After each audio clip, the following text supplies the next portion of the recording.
Welcome to Talking Crue, an unofficial Motley Crue podcast. I'm your host, Kevin Humphrey, where I talk all things in the world of Motley Crue. This is episode 16 this week, the MC94 album review. This weekend, Motley news. The band finished their co-headlining stadium world tour with Def Leppard in Melbourne, Australia on November the 14th. Also, I've been meaning to mention this in Motley News. They actually, on the Motley store, they have a holiday sweater.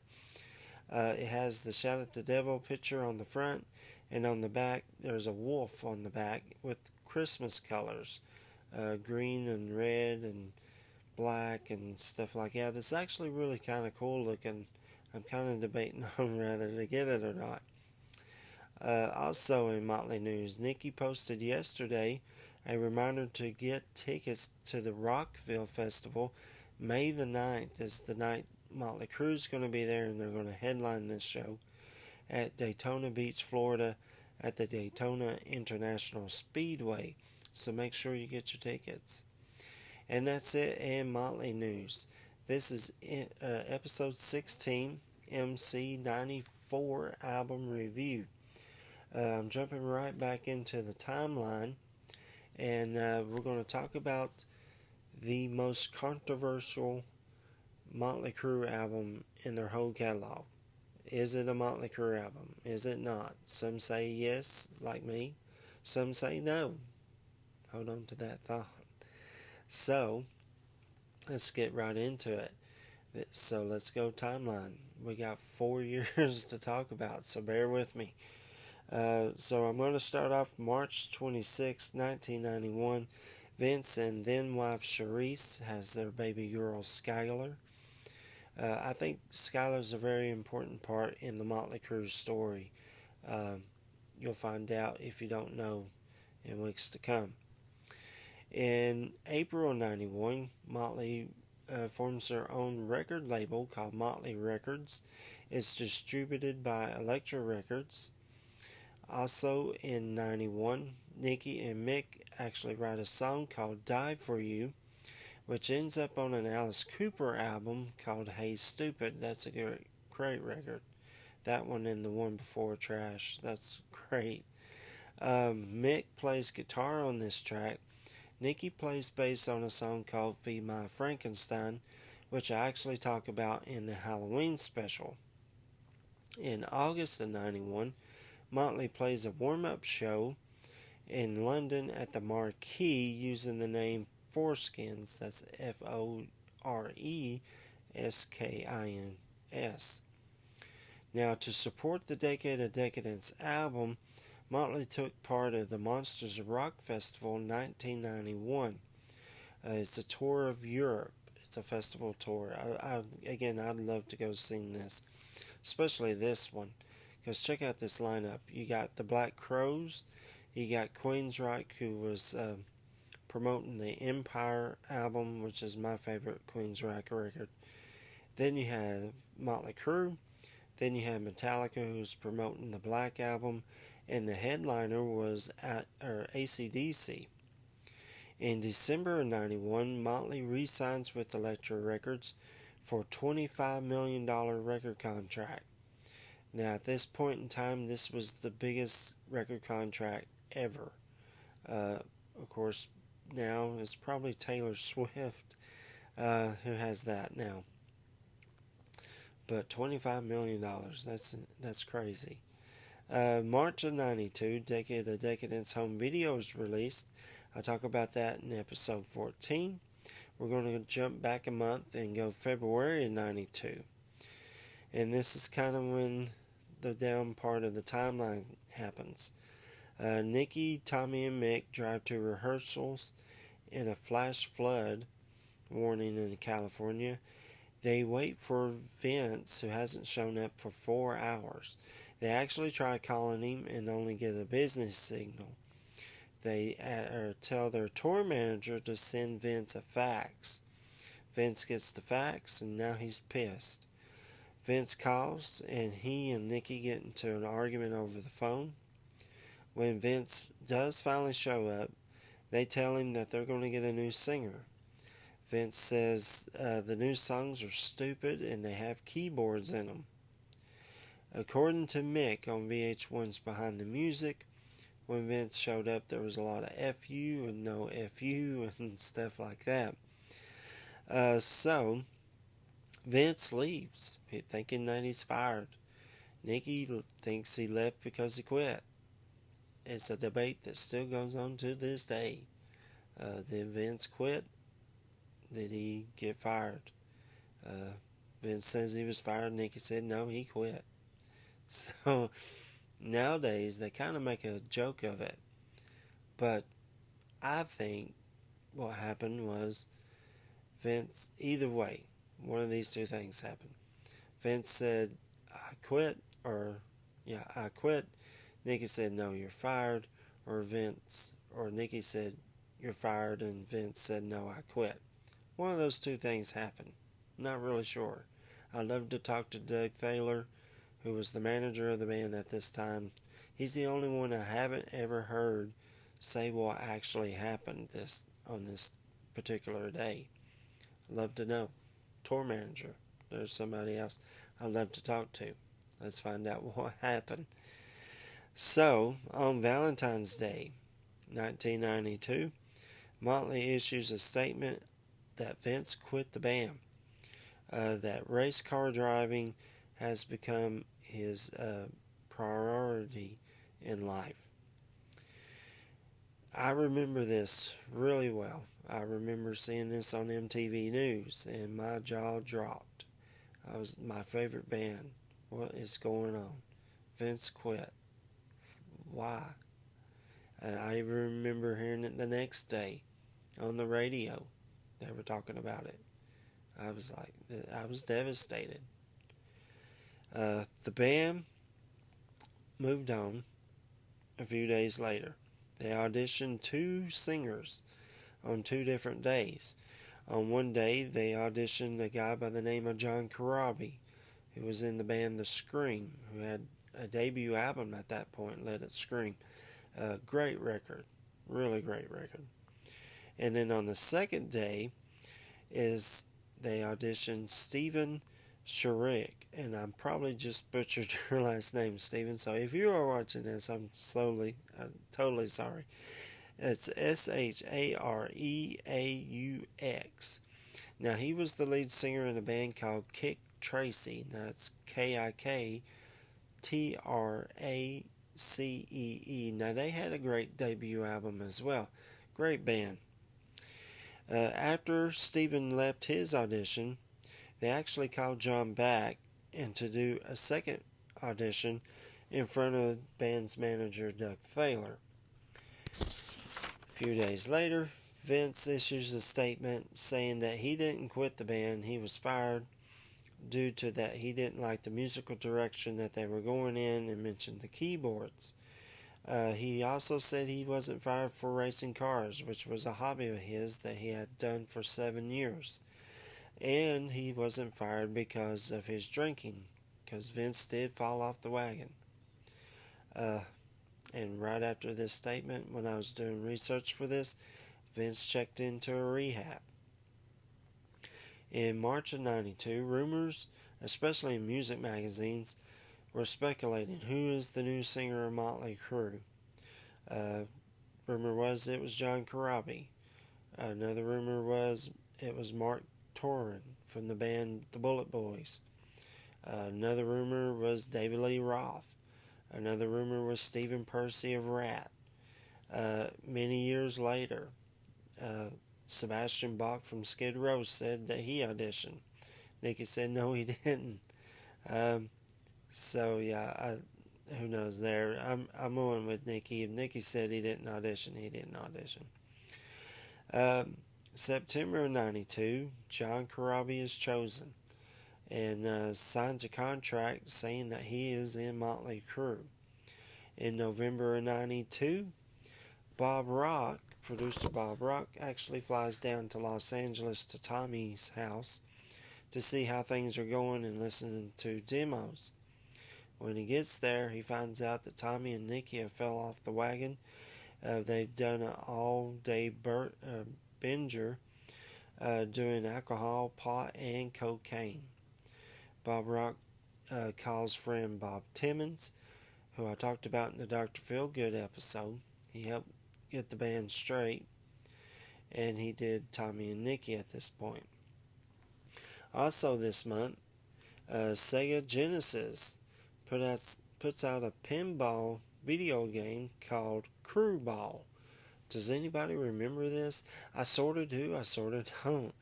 I had to actually Google it and see what it looked like. I'm pretty sure I bought it.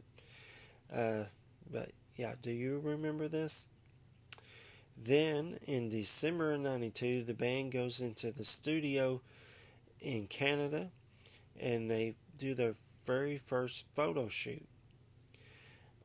In January 93, John is officially announced as the newest member of Motley Crue.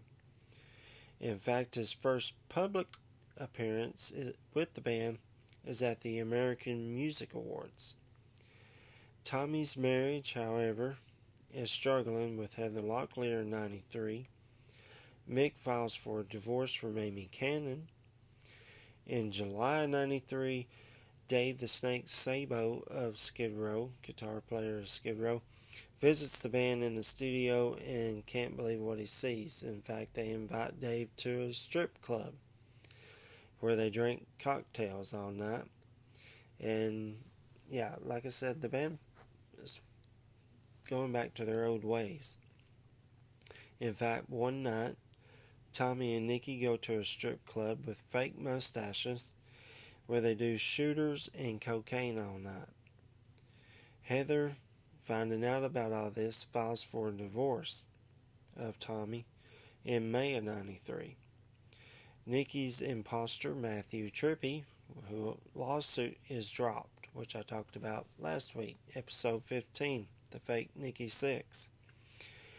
Early 94, Mick has 3 guitars stolen at the A&M Studios in Los Angeles by a guy who tells security that he's actually Tommy Lee's brother, and they let the dude walk on in and take 3 guitars.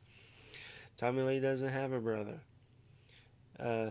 Tommy, in January 94, starts dating Warrant's cherry pie girl, Bobby Brown, who was the ex-wife of Warrant's singer, may rest in peace, Janie Lane. And prior to the album's release, Elektra Records held 3 different listening parties. One in London at the Hard Rock Cafe, the second one at the Hard Rock Cafe in LA, and the third one at the Rebar in New York City, where members of Anthrax, Pantera, Danger Danger, and Skid Row were there. So there's the timeline. Like I said, that was a lot. So let's go some info and facts on MC94. The original title of the album was going to be called Till Death Do Us Part. In fact, all 4 members of the band got tattoos saying that, Till Death Do Us Part. Tommy got one around his ankle.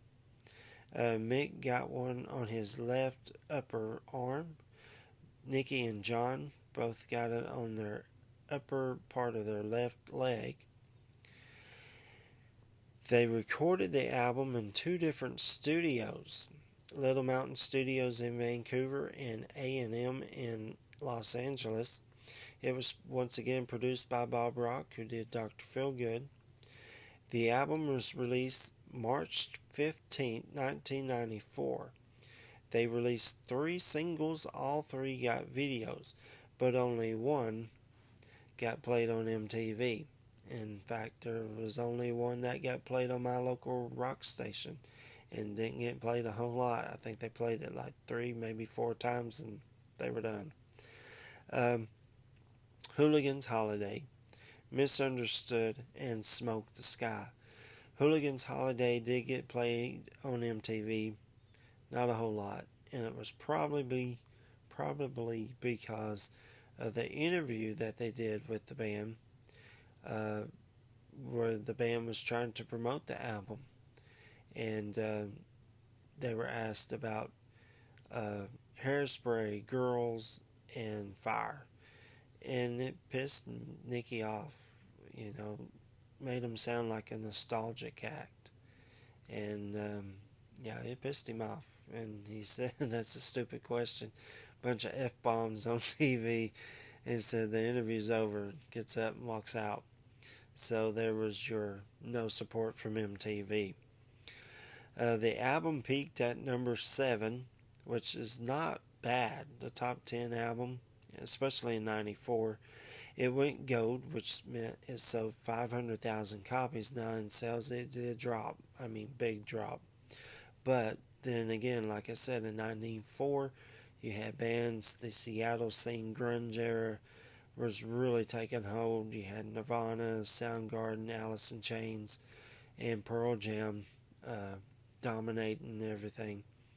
Alice in Chains is my pick. I like that band. The other three were just okay. There is 2 different album covers. As you can see, there's the red and black. I have the cassette version as well, which is yellow and black, which meant the logo is yellow. Again, new logo as well. Big, broad print. I can't talk tonight. I'm sorry. Almost kind of futuristic, computerized logo. And there's your info and facts on the album. So let's go track by track. On MC94. Like I said, I bought this when it first came out. I bought it on cassette first.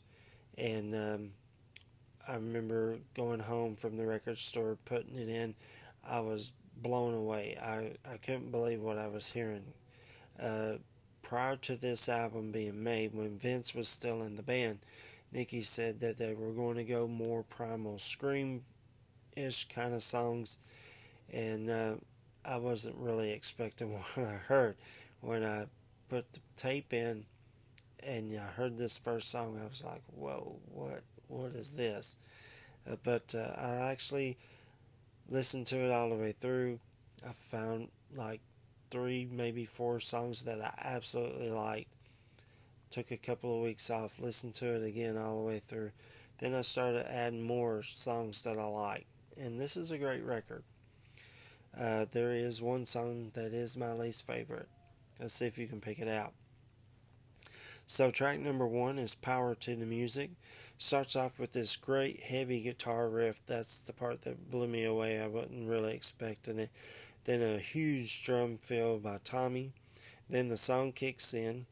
John has this raspy voice. If you've never heard him sing, it's almost kind of a Rod Stewart-ish kind of singing. Then he kind of does this on again, off again, kind of changing his voice while he sings, which is actually really cool. The lyrics are fantastic, catchy chorus, fantastic groove in it. Then it has this little stop and go, and then a great guitar solo by Mick. Then back into the heavy groove. Then it has this stop where John says, "Don't tell me to turn it down." And then it goes right back into the chorus.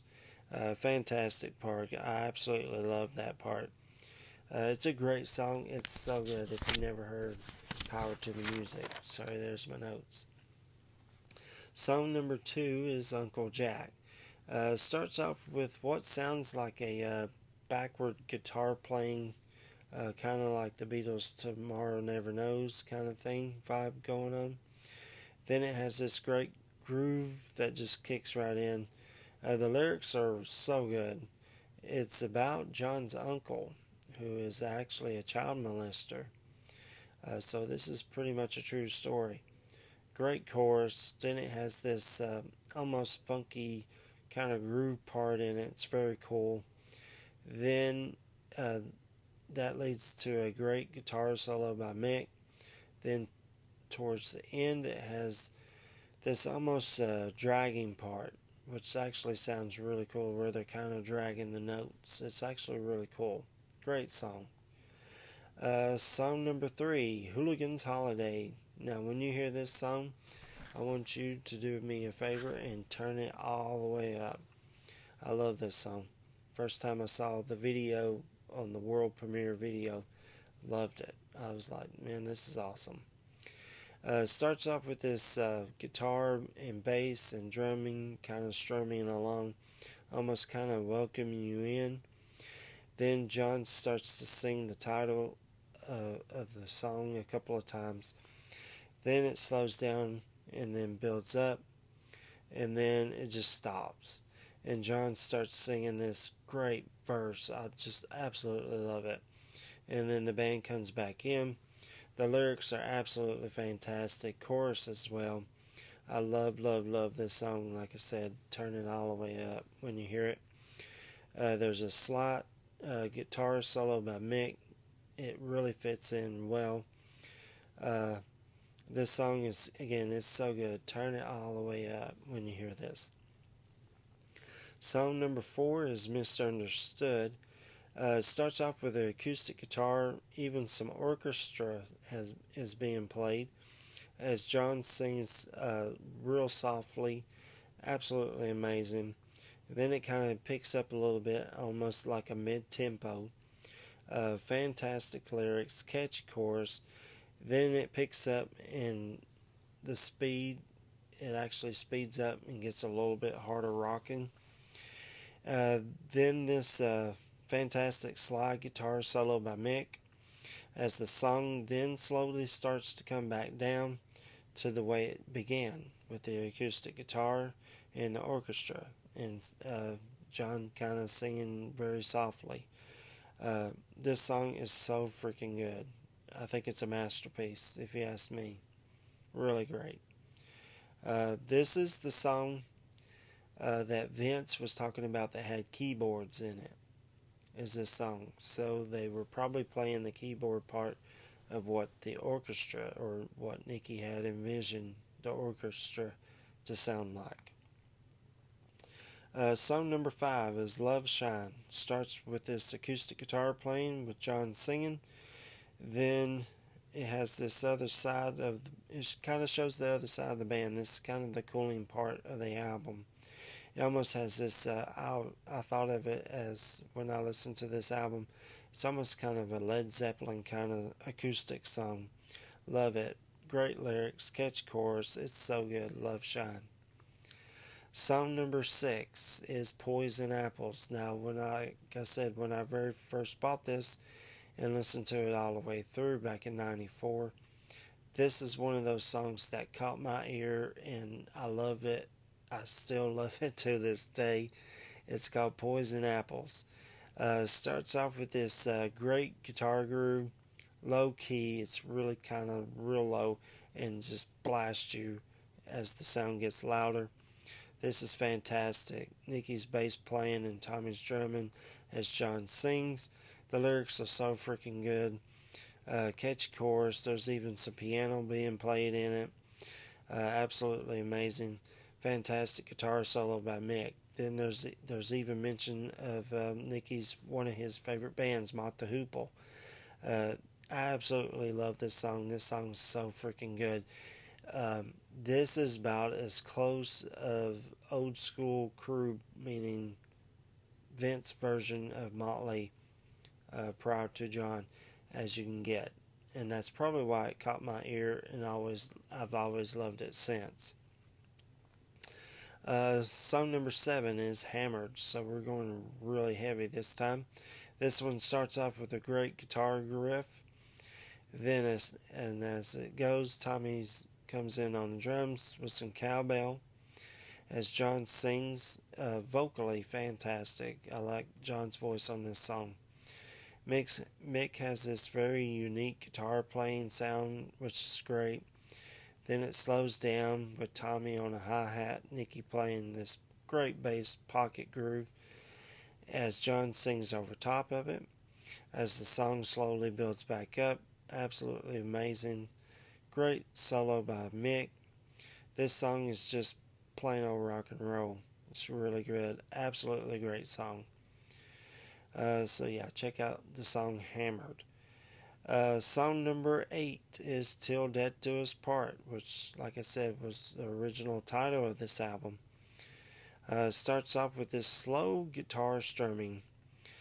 Then it kicks in with a great drum beat. Then it's a slower song. It's really slow.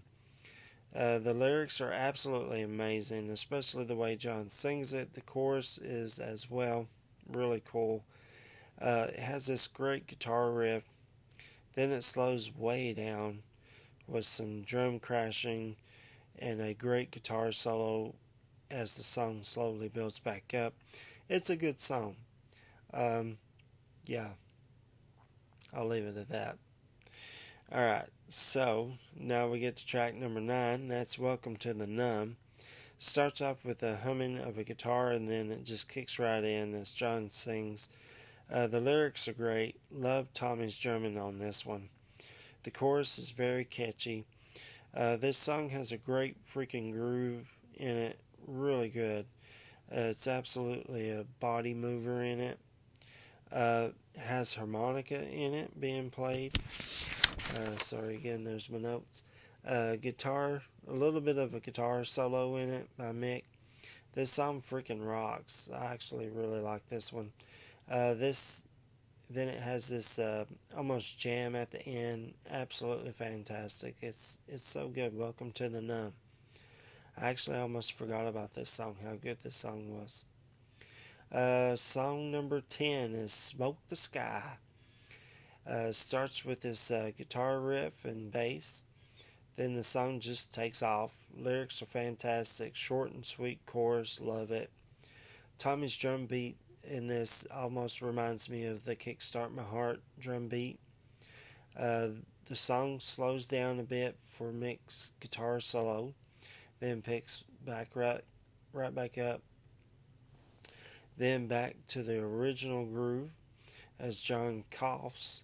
As you can tell, Smoke the Sky, if you know what I mean. Back to the song, absolutely fantastic. It's a great song. It's so good. Smoke the Sky, especially the video. If you've never seen the music video for this, actually, I was doing some research and I always heard about this, that Nikki and Tommy actually paid to have this music video made, along of other things, which we'll talk about in the next timeline. Track number 11, Dropping Like Flies. This one kicks right in with a sort of guitar riff. As John sings, there's a great drum and bass beat with screaming guitars, great lyrics, cool catchy chorus. Really like the way John sings this one as well. The song slows way down with this guitar strumming and drum beat as John sings over top. The song picks right back up. Great guitar solo by Mick.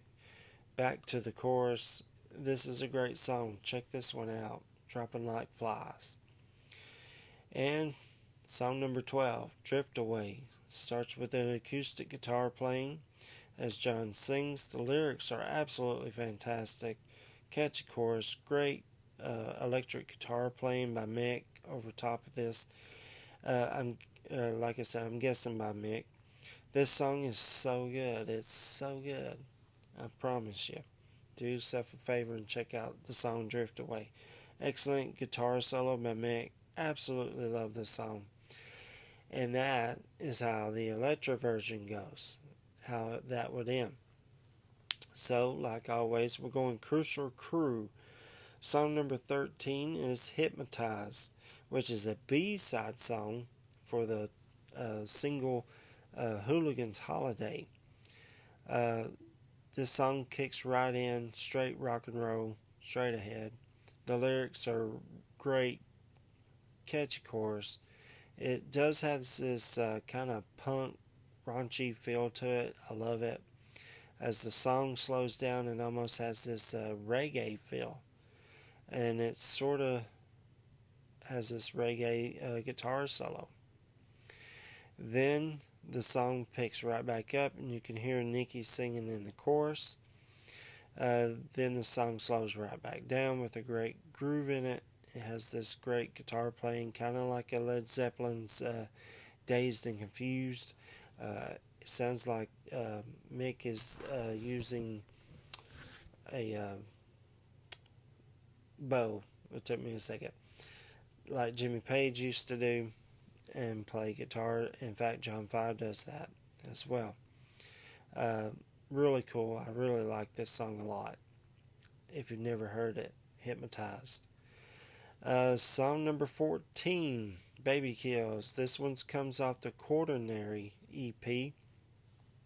The Quaternary EP was the band kind of having a recording exercise that Bob Rock suggested, so that each band member recorded their own 4 different songs by themselves, plus another song, um, to kind of show the strengths of all members of the band.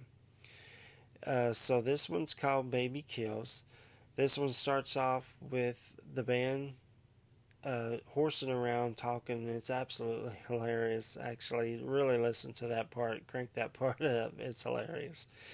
Then the song kicks in. Fantastic groove in it. Lyrics are absolutely fantastic. Catchy chorus. I love it. Absolutely love this song. It's so freaking good. If you've never heard it, Baby Kills. Then it ends with the band playing around. Again, kind of horsing around. Love it. Check it out if you never heard it before. Then the last song on the Crue version is Living in the Now. It starts off with Tommy counting it in on the drumsticks, and then it kind of has this funky guitar groove. Then it kicks right in. Fantastic lyrics, catchy chorus, fantastic guitar playing all the way around. Absolutely great guitar solo by Mick. Then the song slows down with Tommy on a hi-hat, Nicky chugging on the bass line, which is actually really cool. As John sings over top of it, sounds fantastic. Then, up to the short guitar solo on this one. Then right back to the song. This song, again, is so freaking good. Living in the Now. I love that. Now, that's how the Crue version ends. So I'm going to go a little bit extra on you. I know this is starting to become a really long episode. But now I'm going to go a little extra. I've talked a little bit about the EP, The Quaternary. Like I said, all 4 members of the band recorded 4 different songs. I'm actually going to talk about John's song. I'm saving Nicky, Tommy, and Mick's songs because they actually end up on another Motley Crue album. So, and there's actually a Japanese version of The Quaternary that actually has an extra song, but I'm going to save that for another future episode called Unreleased Bonus Tracks. So stay tuned to that. So let's talk about John's song. It's called Friends.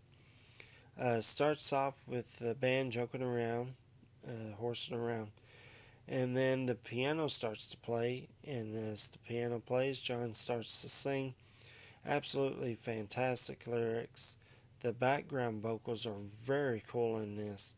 Again, John did this by himself. It almost has this Beatles feel to it with the background vocals. Absolutely amazing. This song, again, it's so good. Definitely check this out if you've never heard this song before, Friends. And that is it. I promise. Alright, so we're going to rate this album 1 out of 10, 1 being the worst, 10 being the best. I'm actually going to give this album a 9. Some songs are a little long, especially one song that I'm fixing to name as my least favorite. But I'm giving it a 9. I actually really like this album a lot. So, least favorite song first. I'm actually going to Death Do Us Part. It's a little long. There's that guitar part at the very beginning, that dun dun dun. It just makes the song seem like it's taking for freaking ever. But yeah, I'm going with that. Favorite song or songs, there is quite a few of them. Power to the Music, Hooligan's Holiday, Misunderstood, Love Shine, Poison Apple, Hammered, Smoke the Sky, Drift Away, Hypnotized, Baby Kills, Living in the Now, and I would add Friends. Homework this week. You rate this record 1 out of 10. 1 being the worst, 10 being the best. What's your favorite song or songs off this album? What's your least favorite song or songs off this album? And I'm going to go a little extra on you on the homework. Is this a Motley Crue album? Yes or no? I say yes. And just for fun, did Vince quit the band or did he get fired? Which is it? Which one do you think? And that's it for this week's episode. Next week, I'm actually going to take next Friday off. It's Thanksgiving weekend here in America. So I'm going to celebrate the weekend with my wife and kids and stepkids and family. So I won't be on next Friday, but I will be back. I will be back in 2 weeks. December the 1st to be exact. Episode 17. And I'm going to talk about the reunion album, Generation Swine. I love that album, and you'll find out that I really love that album. So that's in 2 weeks. So if you know anybody that is a Motley Crue fan, send them this way. Tell them go on Google, Firefox, YouTube, Facebook, Internet Explorer, Windows 98, I don't know. Tell them type in Talking Crue. All the episodes will pop up. Don't forget to hit the subscribe button and give me a thumbs up. That helps out the podcast a whole lot, especially because I won't be here next Friday. You want to hit that subscribe button. That way you know when the next episode 17 comes out. And that's it. I want to thank everybody who's viewed every episode. I want to thank all my new subscribers. I want to thank everybody who gave me a thumbs up. And happy Thanksgiving as well. I'll see you guys in 2 weeks. And you just took a ride on the wild side.